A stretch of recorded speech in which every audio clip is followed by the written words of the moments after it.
Hello दोस्तों, आप सभी का स्वागत करता हूं कार्तिक साइंस क्लासेस में। तो चलिए देखिए, ग्रुप डी में आप भी जानते हैं कि 25 नंबर का साइंस पूछा जाता है। तो उसमें से आप समझ जाइए कि लगभग में आपका 8 से 9 क्वेश्चन मतलब बायोलॉजी का रहने वाला है। उसी प्रकार से 8 से 9 क्वेश्चन आपका क्या रहने वाला है, तो फिजिक्स रहने वाला है। 809 क्वेश्चन केमिस्ट्री से रहने वाला है। तो मतलब विज्ञान में कहिए तो तीनों पर्सन ही बहुत ही इंपॉर्टेंट है। तो चलिए आज बायोलॉजी का जो फर्स्ट चैप्टर कहिए कोशिका के बारे में हम लोग पढ़ते हैं। कोशिका से रिलेटेड कौन सा क्वेश्चंस बनते हैं एग्जाम में।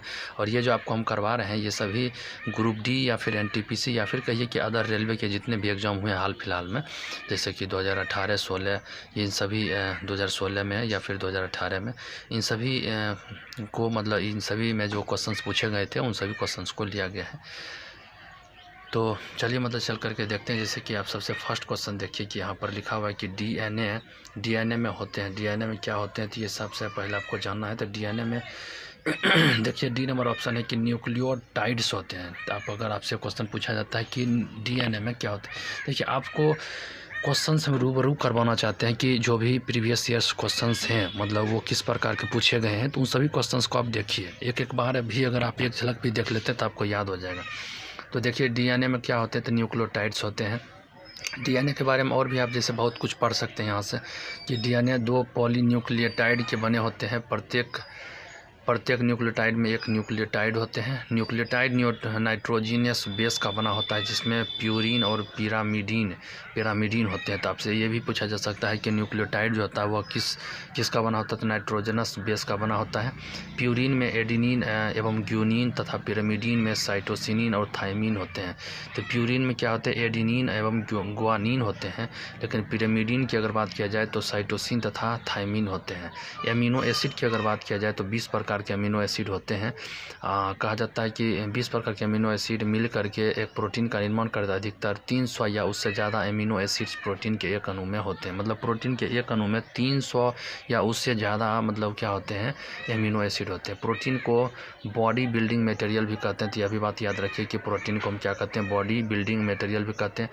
प्रोटीन एंजाइम एवं हार्मोन के निर्माण में सहायक होते हैं। तो यह भी बात याद रखिएगा। फिर देखिए कि पेप्टोन्स एवं पेप्टाइड्स। तो पेप्टोन्स क्या होते हैं, अमाशय से जठर रस निकलता है जिसमें कि आपको ट्रिप्सिन प्रोटीन को और पेप्टोन्स पेप्टाइड्स को बदलता है। तो ट्रिप्सिन क्या करता है, प्रोटीन को पेप्टोन्स में एवं पेप्टाइड्स में बदलता है। तो आप यह भी याद रखिएगा कि जो पेप्टोन्स एवं पेप्टाइड्स क्या होते हैं, तो ट्रिप्सिन एक मतलब क्या होता है, अमाशय से जठर मतलब रस जो कि एचसीएल मतलब निकलता है, तो वो एचसीएल में ट्रिप्सिन होता है। ट्रिप्सिन क्या करता है, प्रोटीन को पेप्टोन्स में एवं पेप्टाइड्स में बदलता है। तो यह भी बात याद रखिए। देखिए दूसरा क्वेश्चन है कि कोशिका में, कहिएगा इतना समय देने क्या क्वेश्चन में देते हैं तो बहुत अच्छा है, लेकिन अगर नहीं देते हैं तो भी मतलब ठीक है, उतना डिटेल्स में हमको नहीं जाना है, ऊपर ऊपर ही पढ़ेंगे तो भी मतलब कि सही रहेगा। तो देखिए दूसरा क्वेश्चन मतलब क्या है, दूसरा क्वेश्चन है कि कोशिका में प्रोटीन संश्लेषण का स्थान क्या होता है। तो आपको भी पता है कि जो सी नंबर में देखिए राइबोसोम जो होता है, देखिए यहाँ भी आंसर दिया हुआ रहता है। तो आप यहाँ से भी देख सकते हैं, लेकिन आपको अगर देखना नहीं है तो फिर आप ऐसे ही मतलब कि समझिए। देखिए तो कोशिका का प्रोटीन संश्लेषण स्थान कौन सा होता है, राइबोसोम। राइबोसोम मतलब कि देखिए अब क्या होता है, कोशिका में प्रोटीन संश्लेषण राइबोसोम होता है। रॉबर्ट हुक 1665 में इसे अवलोकित कर कोशिका नाम मतलब दिया था। और माइटोकॉन्ड्रिया को कोशिका का ऊर्जा गृह कहते हैं और इसमें कोशिकीय शोषण की क्रिया यह एटीपी को एडीपी में तथा एडीपी को एटीपी में परिवर्तित करता है।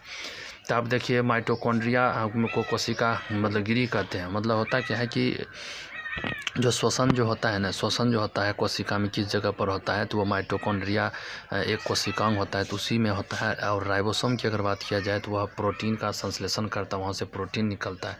1665 ईस्वी में रॉबर्ट हुक ने कोशिका को खोजा था। तो यह भी एनटीपीसी में पूछा गया प्रश्न है। तो यह भी बात याद रखिएगा। देखिए फिर आपसे क्वेश्चन पूछा गया है।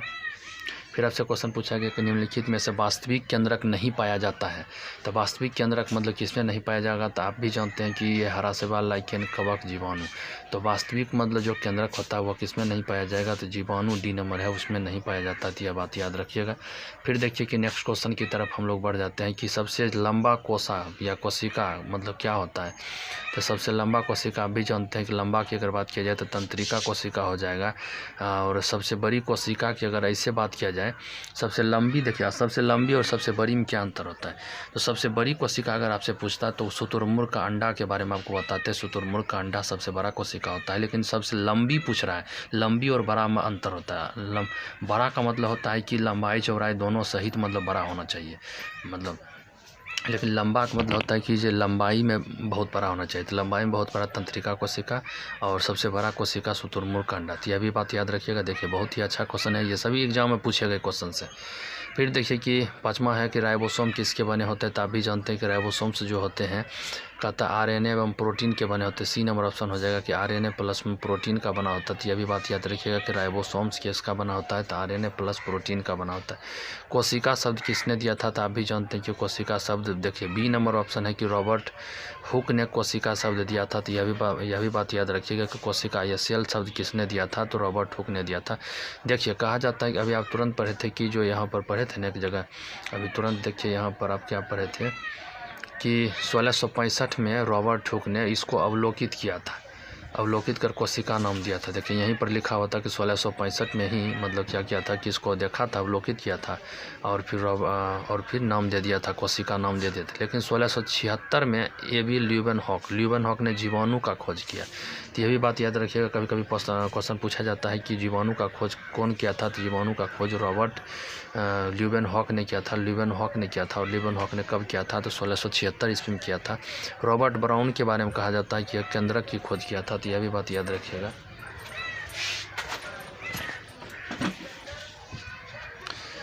कि रॉबर्ट ब्राउन ने 1831 में केंद्रक की खोज किया था और वाल्टर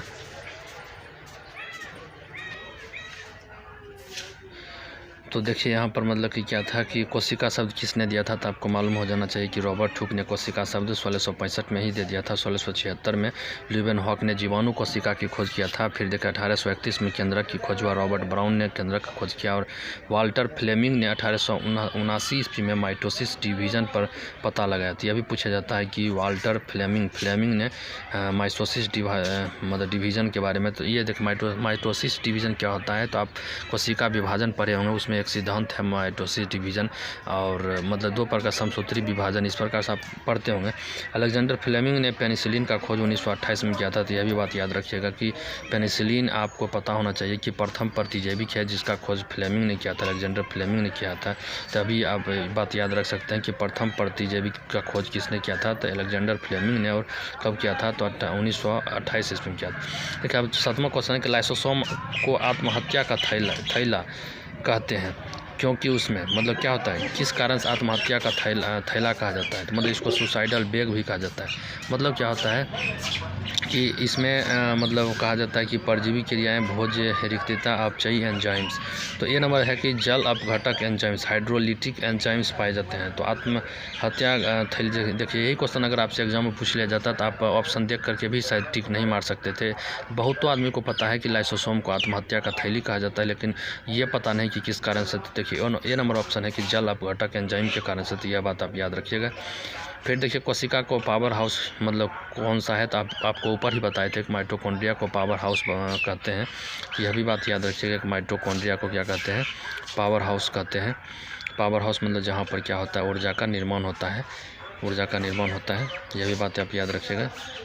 देखिए गोल्जी बॉडी प्लांट एवं एनिमल दोनों में पाया जाता है। इसकी खोज कैमिलो गोल्गी ने किया था 1898। इसमें इन्हीं के नाम पर गोल्जी बॉडी कहा जाता है और इनके द्वारा सेल में पदार्थों का परिवहन होता है। तो गोल्जी बॉडी जो होता है, गोल्जी बॉडी का एक ही काम होता है कि जो भी परिवहन का कार्य होता है तो गोल्जी बॉडी करते हैं। और न्यूक्लियस क्या होता है, न्यूक्लियस के अंदर एक गोल आकृति होता है, न्यूक्लियस कहते हैं। आरएनए एवं प्रोटीन संश्लेषण में सहायक होते हैं। तो आप यह भी बात याद रखिएगा कि जो प्रोटीन का संश्लेषण होता है वो मतलब कहाँ होता है, न्यूक्लियस में ही होता है। 9 नंबर क्वेश्चन है कि ईस्ट क्या होता है। तो ईस्ट एक मतलब देखिए बी नंबर ऑप्शन है कि ये यूकैरियोटिक जीव होता है। तो अगर ईस्ट के बारे में पूछा जाता है, यूकैरियोटिक जीव होता है और एक कोशिकीय होता है। तो यूकैरियोटिक में भी एक कोशिकीय होता है। यूकैरियोटिक, प्रोकैरियोटिक दो प्रकार के कोशिका होते हैं। प्रोकैरियोटिक में क्या होता है कि अच्छा से विकसित कोशिका नहीं होता है, लेकिन यूकैरियोटिक में क्या होता है कि अच्छा से विकसित कोशिका होता है। जैसे देखिए यूकैरियोटिक का मतलब परिभाषा दिया गया है कि यूकैरियोटिक कोशिका में दोहरी झिल्ली का आवरण होता है, केंद्रक का आवरण से घिरा केंद्रक पाया जाता है जिसमें डीएनए व वो आरएन मतलब हिस्टोन प्रोटीन पाई जाती है। लेकिन आप अगर प्रोकैरियोटिक कोशिका की अगर बात किया जाए, देखिए प्रोकैरियोटिक कोशिका में कोई भी हिस्टोन प्रोटीन नहीं होता, यह भी बात याद रखिएगा। केवल डीएनए गुणसूत्र के रूप में कार्य करते हैं, यह भी बात याद रखिएगा कि डीएनए जो होता है वही गुणसूत्र के रूप में कार्य करते हैं। एक कोशिकीय जीव कैसे, वैसे जीव जिनका शरीर एक कोशिका का बना होता है, जैसे अमीबा और यूग्लिना जो है यह एक कोशिका का बना होता है। तो यह भी बात याद रख सकते हैं, क्योंकि यह एग्जाम में पूछा जाता है कि एक कोशिकीय जीव का उदाहरण कौन सा है। तो अमीबा, यूग्लिना, प्रोटोजोआ, ये सभी याद रखिएगा। प्रोटोजोआ भी हो जाएगा, क्योंकि प्रोटोजोआ वर्ग से ही अमीबा बिलोंग करता है। तो यह भी बात याद रखिएगा। वैसा जीव जिनका शरीर एक से अधिक कोशिका का बना हो तो बहुकोशिकीय जीव कहलाता है। तो man, dog, mango, tiger, ET से जैसे जो भी आप बड़ा जानवर को या फिर बड़ा कुछ भी आप जो आसपास में आप देख रहे हैं, तो उन सभी का मतलब निर्माण, शरीर का निर्माण बहुकोशिकीय से हुआ है। ये भी बात याद रखिएगा।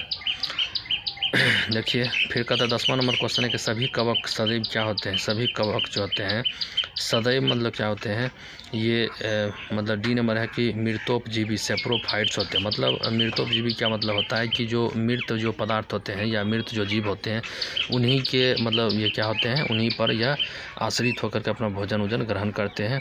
यह भी बात याद रखिएगा। देखिए परजीवी का मतलब होता है जो दूसरे पर डिपेंड रह करके भोजन ग्रहण करता है, लेकिन मरा हुआ पर मतलब नहीं। मरा हुआ पर जो रहेगा मतलब वो मृतोपजीवी का, जैसे ना तो सड़ा गला पदार्थ या फिर जब कोई जीव जंतु मर जाता है तो फिर उस पर जो बहुत सारा आप देखते होंगे कि फंगल लग जाता है, मतलब बैक्टीरिया लग जाता है, तो यही एक मृतोपजीवी होता है।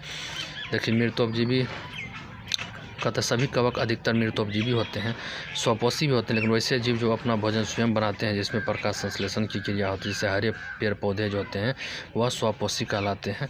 और विविध पोषी या फिर परपोषी वैसे जीव को कहते हैं जो भोजन के लिए दूसरे जीवों पर आश्रित रहते हैं, जैसे मनुष्य, हाथी, घोड़ा, मोर इत्यादि को परपोषी कहते हैं। यहाँ पर मतलब जैसे स्वपोषी परपोषी में आप अंतर समझ गए। फिर देखिए कि जैसे यह 11 नंबर है कि कवकों में संचित भोज्य पदार्थ प्रायः मतलब क्या होते हैं। कवक में जो संचित भोज्य पदार्थ प्रायः किस रूप में, जैसे हम लोग के शरीर में मतलब होता है ना कि जैसे वसा के रूप में मतलब कि जो भोजन को हम लोग संचित करके रखते हैं, तो उसी प्रकार से आपको बताना है। तो ये ग्लाइकोजीन या तेल के रूप में संचित करके रखता है। तो ये भी बात याद रखिएगा। आरएनए की संरचना में डीएनए में उपस्थित थायमिन के स्थान पर होता है। तो आरएनए की संरचना में डीएनए में उपस्थित थायमिन के स्थान पर क्या होता है। अगर आरएनए और डीएनए की बात किया जाए तो डीएनए में उपस्थित थायमिन के जगह पर मतलब क्या होते हैं, तो ये यूरेसिल होता है। डी नंबर याद रखिएगा कि जैसे यूरेसिल मतलब आता है। तो डीएनए में उपस्थित थायमिन के स्थान पर, जैसे आरएनए की संरचना में आपसे पूछा गया है आरएनए की संरचना में क्या पाया जाता है, किसके जगह पर। तो डीएनए में आप जानते हैं कि जहाँ पर थायमिन पाया जाता है वहीं आरएनए में मतलब यूरेसिल पाया जाता है। तो डी नंबर आपको ऑप्शन को टिक करना है, तो आप यह भी याद रख सकते हैं। फिर देखिए अगर 13 नंबर क्वेश्चन में अगर बात की जाए कि निम्नलिखित में से कौन सा जीव छोटा जीव है, जैसे देखिए विषाणु, जीवाणु, ईस्ट, माइकोप्लाज्मा। तो आप यह भी याद रख सकते हैं कि जो देखिए डी नंबर ऑप्शन जो होगा माइकोप्लाज्मा सबसे छोटा जीव होगा। तो यह भी बात याद रखिएगा कि देखने में तो आप विषाणु भी टिक मार सकते थे, लेकिन माइकोप्लाज्मा आपको याद रखना है कि सबसे छोटा कोशिका होता है माइकोप्लाज्मा। पृथ्वी पर सबसे पहला जीव जो होता है वह आर्कियोबैक्टीरिया आया था। ईस्ट आपसे पूछा जाएगा कि सबसे पहले जीव जो आया था पृथ्वी पर वह आर्कियोबैक्टीरिया ही आया था। ईस्ट कवक है जिसका उपयोग बेकरी उत्पाद में किया जाता है। विटामिन B1, B2 और B7 इत्यादि पाया जाता है। ईस्ट में कौन कौन सा विटामिन पाया जाता है, तो 1, 2 और 7 विटामिन पाया जाता है। तो आप यह भी याद रख सकते हैं कि विटामिन उसमें पाया जाता है ईस्ट में। देखिए प्लाज्मा झिल्ली, प्लाज्मा मेम्ब्रेन मतलब क्या होता है, तो ये प्रोटीन संश्लेषण में सहायता करता नहीं, गलत बात है। केवल जल के कोशिका में प्रवेश और निकास को नियंत्रित करती है। तो यह भी मतलब क्या है, गलत बात है। कोशिका में जल, खनिज, लवणों के प्रवेश या निकास को नियंत्रित करता है। तो यह बात सही है कि प्लाज्मा झिल्ली नियंत्रित करता है, जो भी आता जाता पदार्थ होता है उसको नियंत्रित करता है। तो आप यह याद रखिएगा केवल नियंत्रित करता है, तो उसी से मतलब हो जाएगा कि कोशिका में जल, खनिज, लवणों एवं के प्रवेश या निकास को नियंत्रित करता है। लेकिन यहाँ भी था केवल जल के निकास में प्रवेश और निकास को, केवल वर्ड लगा दिया इसीलिए गलत हो जाता है। लेकिन यहाँ भी देख रहे हैं कि जल है, खनिज लवण भी है, तो खनिज लवण भी होना चाहिए, ये नहीं कि केवल जल ही होना चाहिए। फिर देखिए 15 नंबर आंसर क्या हो जाएगा। 15 नंबर क्वेश्चन है कि इलेक्ट्रॉन सूक्ष्मदर्शी का उच्चतम आवर्धन क्या होता है। देखिए यह भी क्वेश्चन पूछा हुआ, मतलब सब जितना भी क्वेश्चन देख रहे हैं किसी न किसी एग्जाम में पूछा हुआ क्वेश्चन है। इलेक्ट्रॉन सूक्ष्मदर्शी का उच्चतम आवर्धन मैग्नीफिकेशन कितना गुना होता है। तो इलेक्ट्रॉन सूक्ष्मदर्शी का उच्चतम आवर्धन जो होता है डी नंबर, देखिए कि ये लगभग में मतलब 1000, 10,000, लाख, 10 लाख, मतलब 20 11 सैकड़ा, 1000, 10,000, लाख, 2 लाख गुना जो है आप कह सकते हैं कि 2 लाख गुना मतलब आवर्धन क्षमता इसका होता है इलेक्ट्रॉन सूक्ष्मदर्शी का। तो यह भी बात याद रखिएगा क्योंकि एग्जाम में पूछा हुआ पूछ सकता है आपसे। 1 एंगस्ट्रॉम बराबर कितने का होता है। तो 10⁻⁻10 मीटर जो होता है 1 एंगस्ट्रॉम के बराबर होता है। और माइक्रो का मतलब 10⁻⁻6 मतलब माइक्रो होता है। और 7 10 मतलब 17 नंबर, एक कोशिका में सर्वाधिक पाए जाने वाला पदार्थ क्या होता है। न्यूक्लिक अम्ल, वसा, कार्बोहाइड्रेट्स, प्रोटीन।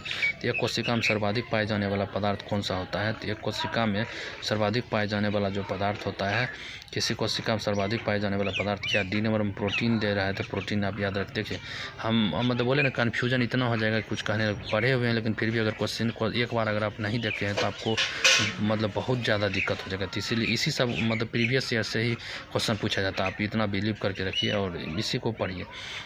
तो प्रोटीन जो होता है कोशिका में बहुत ज़्यादा मात्रा में होता है। फिर देखिए 18 नंबर क्या है कि कोशिका सिद्धांत प्रतिपादित 1839 में होता था। ये किसने कोशिका सिद्धांत को दिया था। सी नंबर स्लाइडेन एवं स्वान ने दिया था। आप यह भी बात याद रखिएगा। और mycoplasma PPLO pleuro pneumonia like organism, इसका फुल फॉर्म होता है PPLO का प्लूरो न्यूमोनिया लाइक ऑर्गेनिज्म। इसका मतलब तो सबसे छोटी मतलब कोशिका आप ऊपर भी पढ़े थे ना कि माइक्रोप्लाज्मा होता है। तो आप भी बात याद रख सकते हैं। फिर देखिए 19 नंबर क्वेश्चन क्या है। पादप कोशिका में जंतु कोशिका से भिन्नता के लिए निम्नलिखित में से एक लक्षण प्रमुख है। तो देखिए बहुत सारा लक्षण, लेकिन प्रमुख लक्षण की अगर बात किया जाए तो एक पादप कोशिका और फिर जंतु कोशिका में किस चीज़ का अंतर होता है। तो सी नंबर में देखिए आंसर में दिया है कि पादप कोशिकाओं की कोशाभित्ति सेल्यूलोज की बनी होती है। तो यह भी बात सही है कि अगर कोशिका के बारे में अगर पूछ रहा है तो कोशिका यही है कि मतलब कोशिका भित्ति सेल्यूलोज की बनी होती है।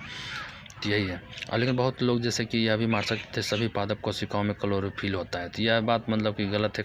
कभी कभी आपको जंतु कोई ऐसा जंतु भी मिलेगा जो क्या करता है कि उसमें क्लोरोफिल होता है और प्रकाश संश्लेषण वो कर सकता है। तो आप यह भी बात याद रख सकते हैं। फिर देखिए 20 नंबर क्वेश्चन है कि यदि कोशिका के राइबोसोम्स नष्ट कर दिए जाते हैं। देखिए ऊपर में आया था ना कि राइबोसोम्स किसके बने होते हैं। तो आपको पता होना चाहिए कि राइबोसोम्स जो होता है मतलब RNA और फिर प्रोटीन के बने होते हैं। तो अभी यह बात याद रखिएगा। तो राइबोसोम्स नष्ट कर दिए जाएँ तो क्या चीज़ का दिक्कत हो जाएगा। तो देखिए डी नंबर में दिया है कि प्रोटीन संश्लेषण नहीं होगा। आपको भी पता है कि राइबोसोम ही, आप ऊपर भी पढ़े थे कि राइबोसोम मतलब वह कोशिकांग होता है जो क्या करता है प्रोटीन का संश्लेषण करता है। लेकिन राइबोसोम अगर नष्ट कर दिया जाए तो दिक्कत होगा, प्रोटीन संश्लेषण नहीं हो पाएगा। तो यहाँ आपको मतलब क्या है कि बहुत मतलब कि नहीं होता है कि अगर आप नहीं पढ़े हुए हैं तो बहुत दिक्कत हो जाएगा। देखिए यहाँ प्रकाश संश्लेषण नहीं हो पाएगा, श्वसन नहीं हो पाएगा, वसा चयन नहीं हो पाएगा, मतलब आप कन्फ्यूज हो जाएगा। लेकिन अगर आप पढ़े हुए हैं तो कन्फ्यूज नहीं होइएगा। तो इसीलिए पढ़िए इसको।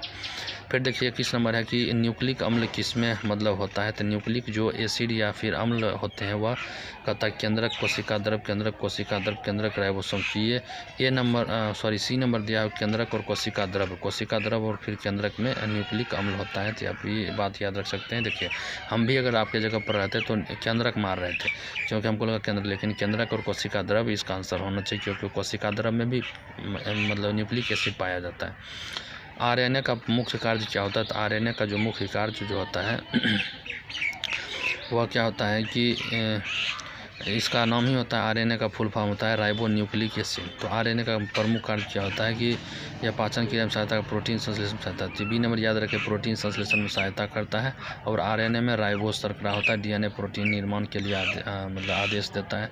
तो DNA का कार्य भी पूछ सकता है। तो आप याद रखिएगा DNA का जो कार्य आपसे पूछेगा, DNA प्रोटीन निर्माण के लिए आदेश देता है केवल।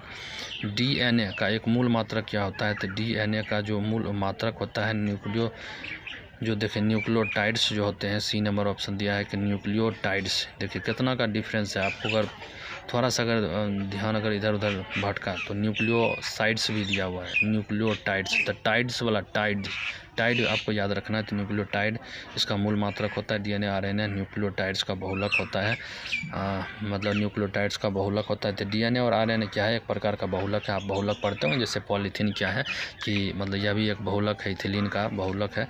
तो उसी प्रकार से आपको याद रखना है कि यह भी न्यूक्लियोटाइड का बहुलक होता है। जल में घुलनशील जो विटामिन होते हैं कौन कौन होते हैं, तो आप देखिए वसा में घुलनशील के बारे में अगर पूछा जाए तो एक ये मतलब ट्रिक होता है कि कीड़ा जैसा होता है ना, तो कीड़ा आप याद रखिएगा। तो विटामिन के, vitamin E, vitamin D, vitamin A, ये सभी जो होता है वसा में घुलनशील होता है। इसके अलावा जो भी बच गया बी और सी, इसमें बी और सी केवल बच जाता है। तो बी और सी क्या होते हैं, जल में घुलनशील विटामिन होते हैं। तो आप यह भी बात याद रख सकते हैं। फिर देखिएगा आपको 24 नंबर क्वेश्चन क्या कह रहा है। 24 नंबर क्वेश्चन है कि निम्नलिखित में कोशिका, निम्नलिखित की कोशिका सूक्ष्मतम जीवित कोशिका है।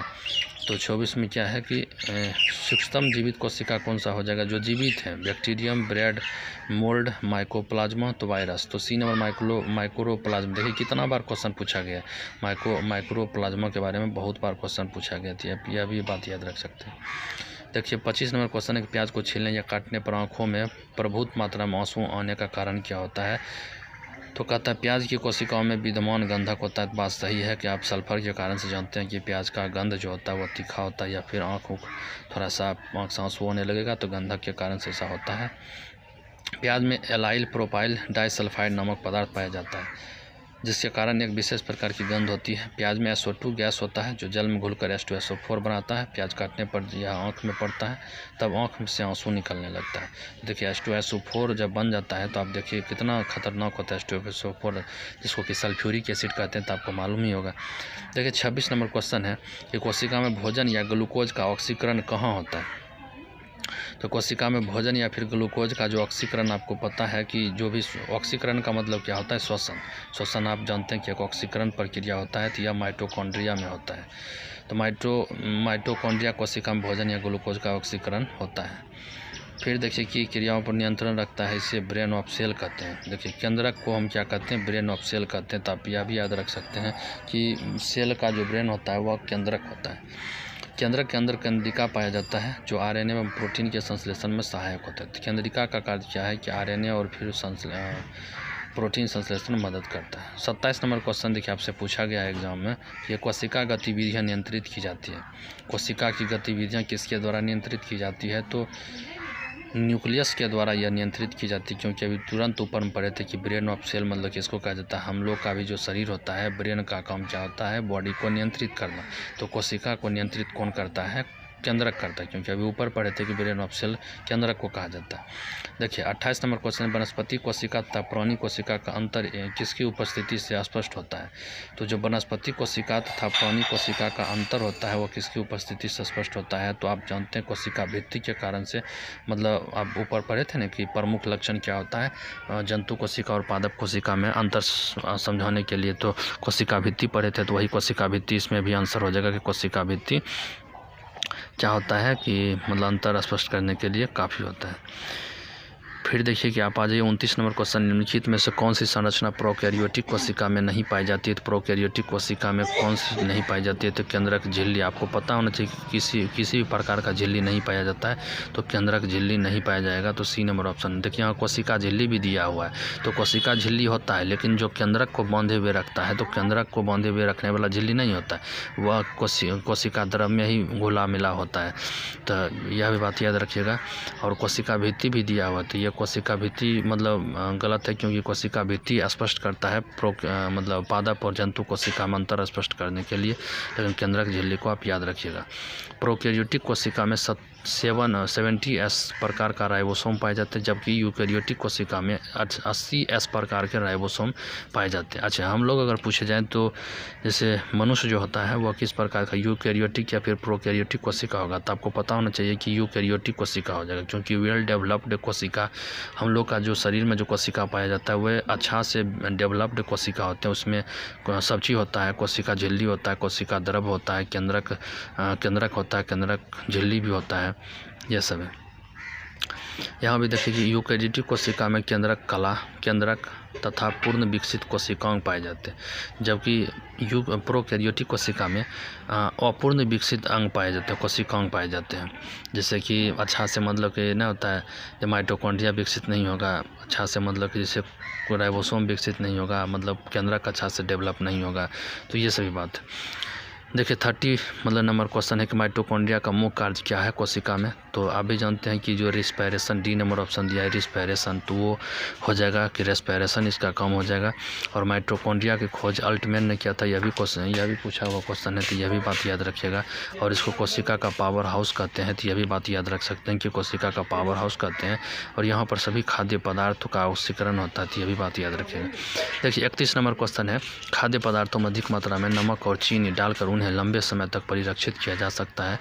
ऐसा इसलिए क्योंकि अधिक नमक और चीनी जो होता है सूक्ष्मजीवी कोशिकाओं का द्रव्य कुंचन करते हैं, या उनके कारण सूक्ष्मजीवी कोशिकाएं फट जाती है, या उनके कारण सूक्ष्मजीवी कोशिकाओं का आकार बदल जाता है, या खाद्य पदार्थों से पानी निकल जाता है। तो ये नंबर 1 सूक्ष्मजीवी कोशिकाओं का द्रव्य कुंचन हो जाता है। मतलब होता क्या कि अगर आप अचार या फिर मतलब कि किसी में मतलब किसी भी चीज़ में आप देखते होंगे कि जैसे उसमें नमक और फिर बहुत ज़्यादा मात्रा में, जैसे आप मुरब्बा को देख लीजिए, तो चीनी उनी डाल करके उसको क्या किया जाता है, सुरक्षित किया जाता है। तो होता क्या है कि जो बाहर का जो मटेरियल रहता है उसमें क्या होता है कि बहुत गाढ़ा मतलब होता है, तो गाढ़ा होता है। और फिर मतलब जो कोशिका जो होता है, तो कोशिका में बहुत ज़्यादा मात्रा में पानी होता है, तो पानी क्या करता है कि इधर गाढ़ा में मतलब चला आता है, जिसके कारण से उसका शरीर चिपक, मतलब कुंचन का मतलब होता है कि वह चिपक जाना, मतलब जैसे द्रव फैलना होता है, तो फैलना वो प्रसार नहीं होता है बल्कि वह संकुचित हो जाता है। ये भी बात याद रख सकते हैं। 32 नंबर है कि तारक केंद्र, जिसको कि सेंट्रियोल कहते हैं, तो उसका मतलब वह किस में पाया जाता है, तारक केंद्र प्राणी कोष में पाया जाता है। तारक केंद्र कोशिका विभाजन में सहायक होते हैं। तो आप यह भी याद रखिएगा कि जैसे सेंट्रोसोम जो होता है, सेंट्रोसोम उसका यह सेंट्रियोल किसमें कोशिका विभाजन में सहायक होते हैं। 33 नंबर क्वेश्चन है कि प्रकाश संश्लेषी वर्णक हरित लवक के झिल्ली में उपस्थित होते हैं। जितने भी प्रकाश संश्लेषी वर्णक होते हैं हरित लवक के झिल्ली में उपस्थित होते हैं, इसको हम एम थाइलाकॉइड, तो उसको हम थाइलाकॉइड कहते हैं कि प्रकाश संश्लेषी वर्णक हरित लवक के झिल्ली में उपस्थित होते हैं। थाइलाकॉइड, प्रकाश संश्लेषी वर्णक हरित लवक में थाइलाकॉइड पाए जाते हैं। 34 नंबर क्वेश्चन है कि राइबोसोम केंद्रक है। राइबोसोम किसका केंद्रक, प्रोटीन संश्लेषण का केंद्रक होता है, तो यह भी बात याद रखिएगा। अब देखिए रिपीटेड क्वेश्चन बहुत होने लगेगा। कोशिका के बारे में लिखित में से कौन सा एक कथन सही है। तो बी नंबर देखिए, कोशिकाओं के बदलते आकार, कुछ कोशिकाओं के बदलते आकार होते हैं। तो यह सही नहीं है कि कुछ कोशिकाओं के बदलते आकार होते हैं, तो ऐसा बात गलत है, क्योंकि एक निश्चित आकार होता है।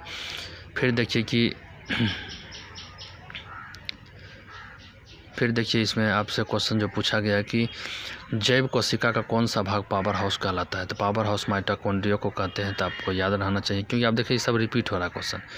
37 नंबर है कि जंतु कोशिका में निम्नलिखित में से क्या अनुपस्थित होता है। तो अनुपस्थित जंतु कोशिका में क्या अनुपस्थित हो जाएगा, कोशिका भित्ति पाया जाएगा, नहीं पाया जाएगा। तो ये नंबर ही मतलब यही सही हो जाएगा कि कोशिका भित्ति नहीं पाया जाएगा। फिर देखिए 38 में गोल्जिकाय उत्पन्न हुए हैं। गोल्जिकाय कहाँ उत्पन्न हुए हैं, तो गोल्जिकाय जो होते हैं डी नंबर में है कि अंतःप्रद्रवयी रेटिकुलम में, या जालिका उसको कहते हैं, तो वहाँ पर मतलब क्या होता है गोल्जी बॉडी उसी पर मतलब उपस्थित होते हैं। 39 नंबर है कि निम्नलिखित में से एकमात्र पादप कोशिकाएँ कौन सी है जो बिना न्यूक्लिय या न्यूक्लियाई हैं।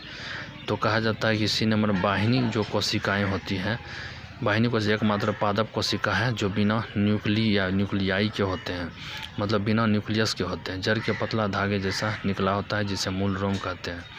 संरचनाओं के कौन से युग्म प्रायः पादप जंतु दोनों कोशिकाओं में पाए जाते हैं।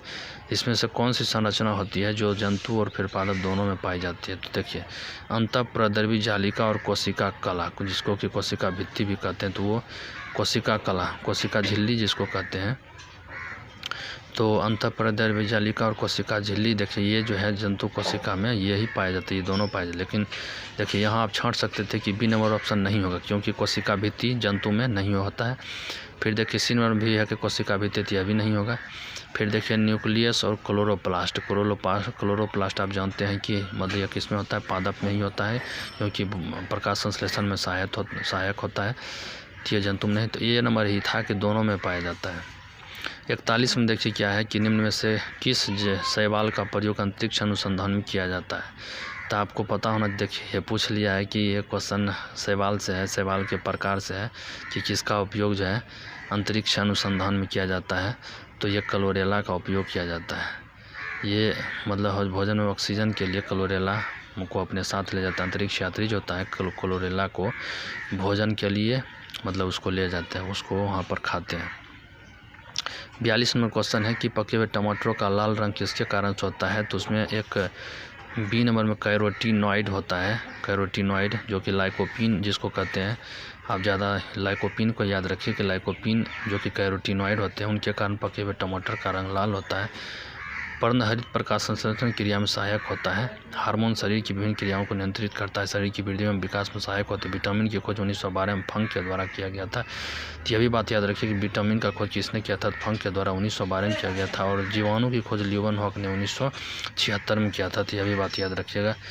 देखिए 1928 में क्या हुआ था कि प्रतिजैविक का निर्माण हुआ था। तो यह भी बात याद रखिएगा। 1676 में ल्यूवेनहॉक ने खोज किया था किसका, 1676 में खोज किया था जीवाणु का। देखिए 1831 में एक कोशिका में केंद्रक की खोज किसने किया था, तो कोशिका में केंद्रक की खोज 1831 में आपको हम बताए थे केंद्रक की खोज किसने किया था, तो ये रॉबर्ट ब्राउन हो जाएगा। तब याद रखिएगा 1831 में मतलब खोज किया था। और प्राकृतिक चयन का सिद्धांत किसने दिया था, चार्ल्स डार्विन के द्वारा दिया गया था। देखिए ये सभी नाम इसलिए आ रहा है कि ये सभी ऑप्शन में दिया हुआ नाम है, तो आप अगर कोई नाम है तो यह याद रखिए कि कौन सा सिद्धांत दिया था। तो डार्विन एक ही सिद्धांत के लिए जाने जाते हैं, प्राकृतिक चयन का सिद्धांत। मेंडल को आनुवंशिकी का पिता कहा जाता है, यह भी बात याद रखिए। 44 में है कि सेलुलोज भित्ति किसके सेलों में पाई जाती है, तो सेलुलोज जो भित्ति होता है वह पौधे के सेलों में पाए जाते हैं। तो डी नंबर में हो जाएगा, पौधा हो जाएगा। डम्बल आकार द्वारा कोशिकाएँ किस में होती है, तो डम्बल आकार के जो द्वार कोशिकाएँ जो होती है वह गेहूँ में होता है। तो यह भी याद रखिएगा, गेहूँ हो जाएगा। देखिए ये सब क्वेश्चन बनने वाला है। डम्बल आकार द्वार कोशिकाएँ किसमें होता है, तो गेहूँ होता है। ये सभी कोशिका अगर आप पढ़े हुए हैं तो ही आप मतलब बना सकते हैं। कोशिका किसके कारण स्फीत हो जाती है, तो अभी आप तुरंत पढ़े थे कि स्फीत होने का मतलब है कि क्या मतलब फूल जाना ही होता है। तो अंतःप्राशन कोशिका अंतःप्राशन क्रिया द्वारा फूलने लगती है, तो फूलना होता है। स्फीति का मतलब क्या होता है, कोशिका फूलना। जीव द्रव कुंचन का मतलब होता है वह सिकुड़ जाना। अतिवर्धन का अर्थ क्या होता है, तो अतिवर्धन जो होता है, अतिवर्धन देखिए बी नंबर ऑप्शन दिया है। कोशिकाओं की संख्या में असमान रूप से मतलब जो वृद्धि होता है कोशिकाओं में, उसी को हम क्या कहते हैं, अतिवर्धन कहते हैं। जैसे कैंसर किस कारण से होता है, तो कोशिका में अनियंत्रित ढंग से वृद्धि होता है, तो उसी के कारण से होता है, तो उसी से संबंधित है। 48 नंबर है कि सबसे छोटा जीव जो स्वयं विकास एवं प्रजनन करने में समर्थ हैं या उनको हम क्या कहते हैं, तो छोटे जीव जो स्वयं विकास एवं प्रजनन करने में समर्थ हैं तो उसको हम क्या कहेंगे, माइक्रोप्लाज्म कहते हैं। तो आप भी जानते हैं कि छोटा जो कोशिका होता है वह माइक्रोप्लाज्म होता है। कहता 49 नंबर सेलुलर और मॉलिक्यूलर जीव विज्ञान का केंद्र स्थित होता है, तो सेलुलर और मॉलिक्यूलर जीव विज्ञान का केंद्र स्थित है, कहाँ है स्थित है, तो यह सेलुलर और मॉलिक्यूलर जीव विज्ञान का केंद्र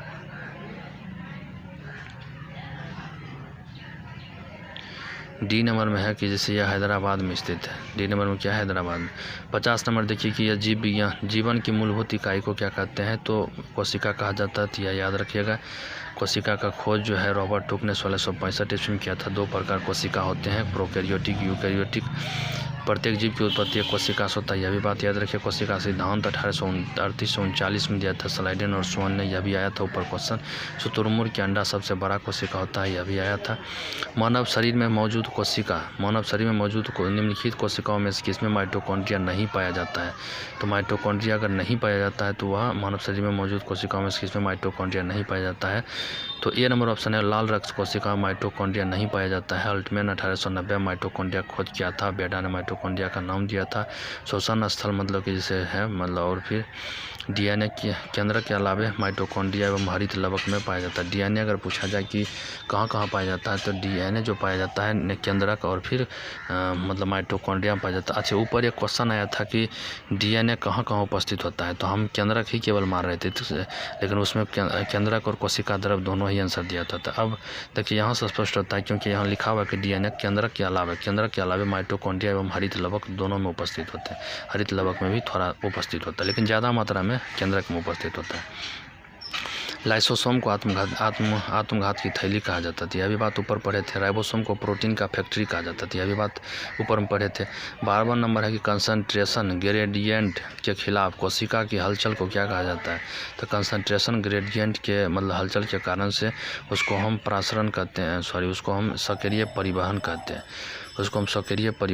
हैं, और अर्धसूत्री विभाजन जनन सेल में होता है। अर्धसूत्री विभाजन में प्रोफेज अवस्था लंबी होती है, यह भी बात याद रखिएगा।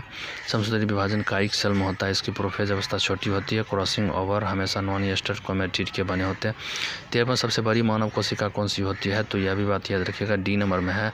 ओवम की कोशिका जो होता है वो सबसे मानव कोशिका में सबसे बड़ी होती है, तो यह भी बात याद रखिएगा। फिर देखिए निम्नलिखित में से कोशिका मतलब कौन सा कोशिका अंग पादप कोशिका में पाया जाता है, किंतु पशु कोशिका में नहीं पाया जाता। तो आपको याद रहना चाहिए कि जैसे क्लोरोप्लास्ट, ए नंबर ऑप्शन नहीं पाया जाता, क्लोरोप्लास्ट नहीं।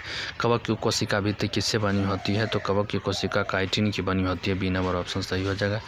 56 में सितारों में प्लाज्मा बनने का कारण क्या है? तो जो सितारों में प्लाज्मा बनने का कारण क्या होता है? जैसे आप चांद, तारा मतलब तारा जैसे कि सूर्य को आप देखते होंगे तो उसमें प्लाज्मा किस कारण से बनता है? तो उच्च तापमान डी नंबर आंसर हो जाएगा कि उच्च तापमान के कारण। लेकिन यहाँ देखिए उच्च तापमान 2 जगह दिया है, सी नंबर में भी, डी नंबर में भी। तो आप बस इतना याद रखिएगा कि उच्च तापमान के कारण से ऐसा होता है कि प्लाज्मा बनने का एक ही कारण ही है कि जैसे उच्च ताप पर प्लाज्मा अवस्था पाया जाता है।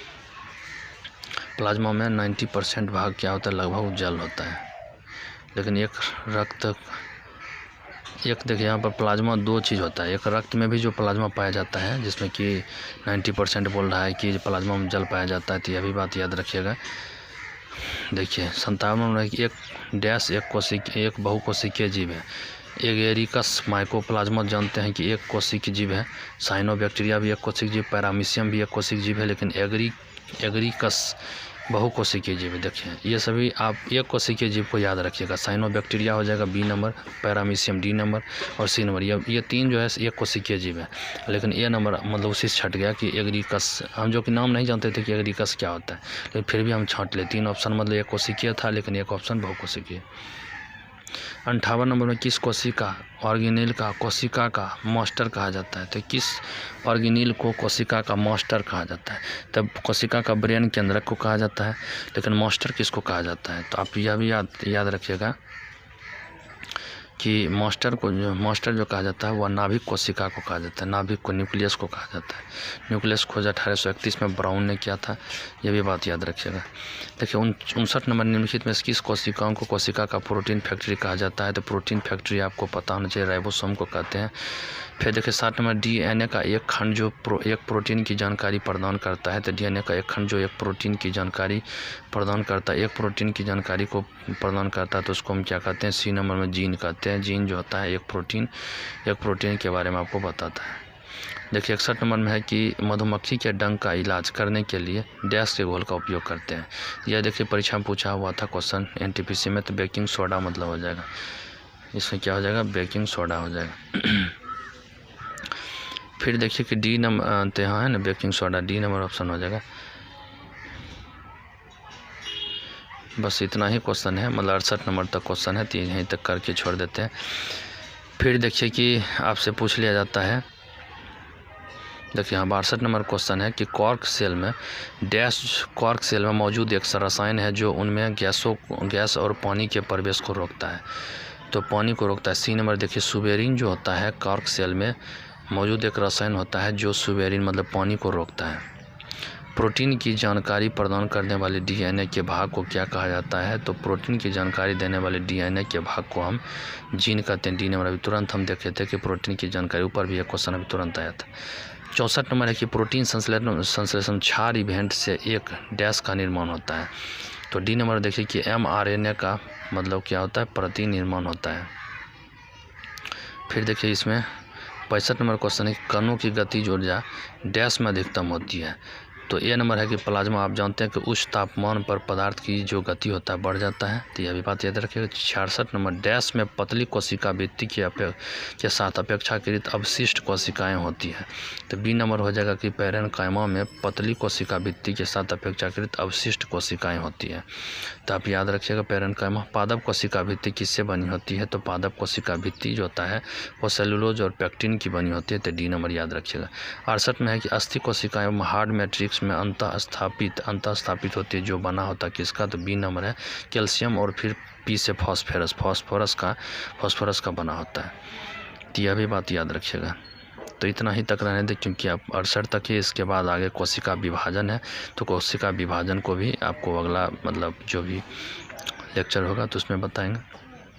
तब तक के लिए धन्यवाद, और वीडियो अगर अच्छा लगे तो उसको लाइक सब्सक्राइब कर दीजिएगा।